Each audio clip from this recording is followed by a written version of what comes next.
Good morning. कैसे आप? मजे में? आप मजे में रहो, ऐसे दिल से प्रभु को प्रार्थना। आज की प्रार्थना आप और आपके परिवार में किसी को कोई भी तकलीफ हो तो वो कम हो जाए और आप अच्छे हो जाए। आज का ताश का पत्ता है आई चूज टू बी विक्टीरियस। अब विक्टीरियस का मतलब है जीतना। जो जीता वही सिकंदर। लेकिन वो जीत हमें हासिल करनी है सच्ची मेहनत से, सच्ची लगन से और सच्चे रास्ते से। नहीं कि किसी को हटा के, किसी को मार के, किसी को पीछे करके, किसी को नुकसान पहुंचा के। अपनी लाइन लंबी करने के लिए दूसरे की लाइन काटनी नहीं है, ये बात हमें ध्यान रखना है। और जिंदगी में जीतने के लिए हम दिल से मेहनत करेंगे तो हमें जीत हासिल जरूर होगी। तो ये जिंदगी में जीतना भी है और जीतने के बाद उसका घमंड भी नहीं रखना है, वो बात ध्यान रखनी है। भागवत जी में श्री कृष्णाय नमः। कुंता जी जब कृष्ण भगवान द्वारका जाते हैं तो रास्ते में खड़े रहते हैं और उनको प्रणाम करते हैं और रोने लगते हैं। वो कहते हैं कि प्रभु आप हमको छोड़ के क्यों जा रहे हैं। फिर कुंता जी कृष्ण भगवान के गुणों की बात करते हैं। वो कहते हैं कि कृष्ण भगवान ने अपने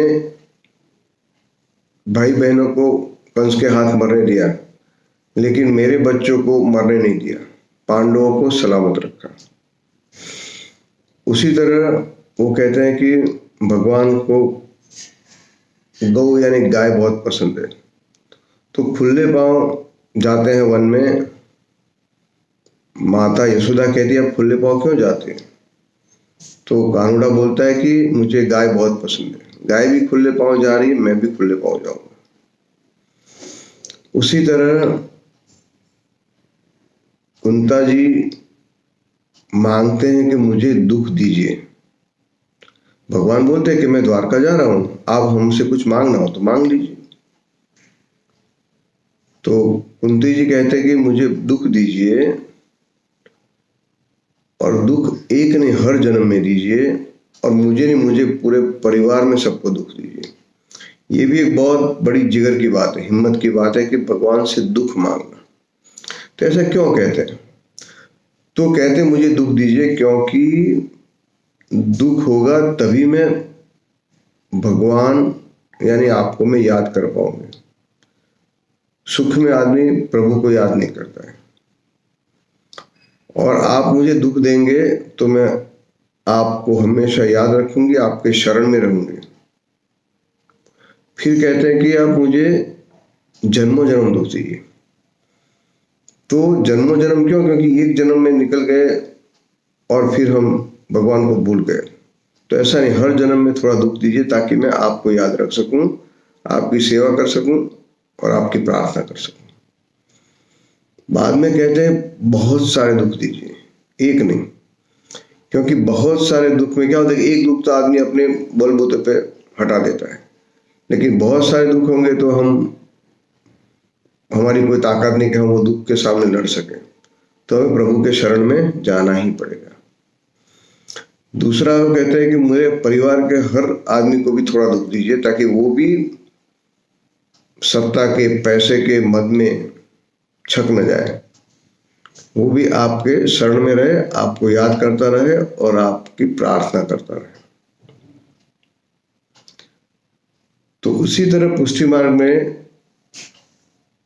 महाप्रभु जी ने भी प्रभु से दुख मांगे। वो कहते हैं कि जिस तरह आप गोकुल छोड़ के मथुरा गए और जो दुख गोपीजनों को, ग्वालों को, यशोदा जी को सहन करना पड़ा, वियोग का दुख, वो दुख आप मुझे भी दीजिए। क्योंकि वियोग होगा तभी जाके हम भगवान को याद करेंगे। तो वियोग रस का भी मुझे दुख दीजिए। तो ऐसा दुख महाप्रभु जी मांगते हैं। दूसरा, कुंता जी कहते हैं कि प्रभु का नाम नित्य है, उनकी लीला नित्य है, उनके हर काम नित्य है। तो प्रभु नित्य ही ये दुनिया में बसते हैं। तो इस तरह हम भी प्रभु को हमेशा याद रखें, सुख में और दुख में। सुख और दुख आना हमारे बस में नहीं है, वो तो उसकी देन है, हमारे कर्मों की देन है। तो हमें ये हमेशा याद रखना है कि भगवान का हमें हमेशा स्मरण रहे। तो आपका और मेरा दिन बहुत अच्छा रहे। जय Shri Krishna, good day, all the best.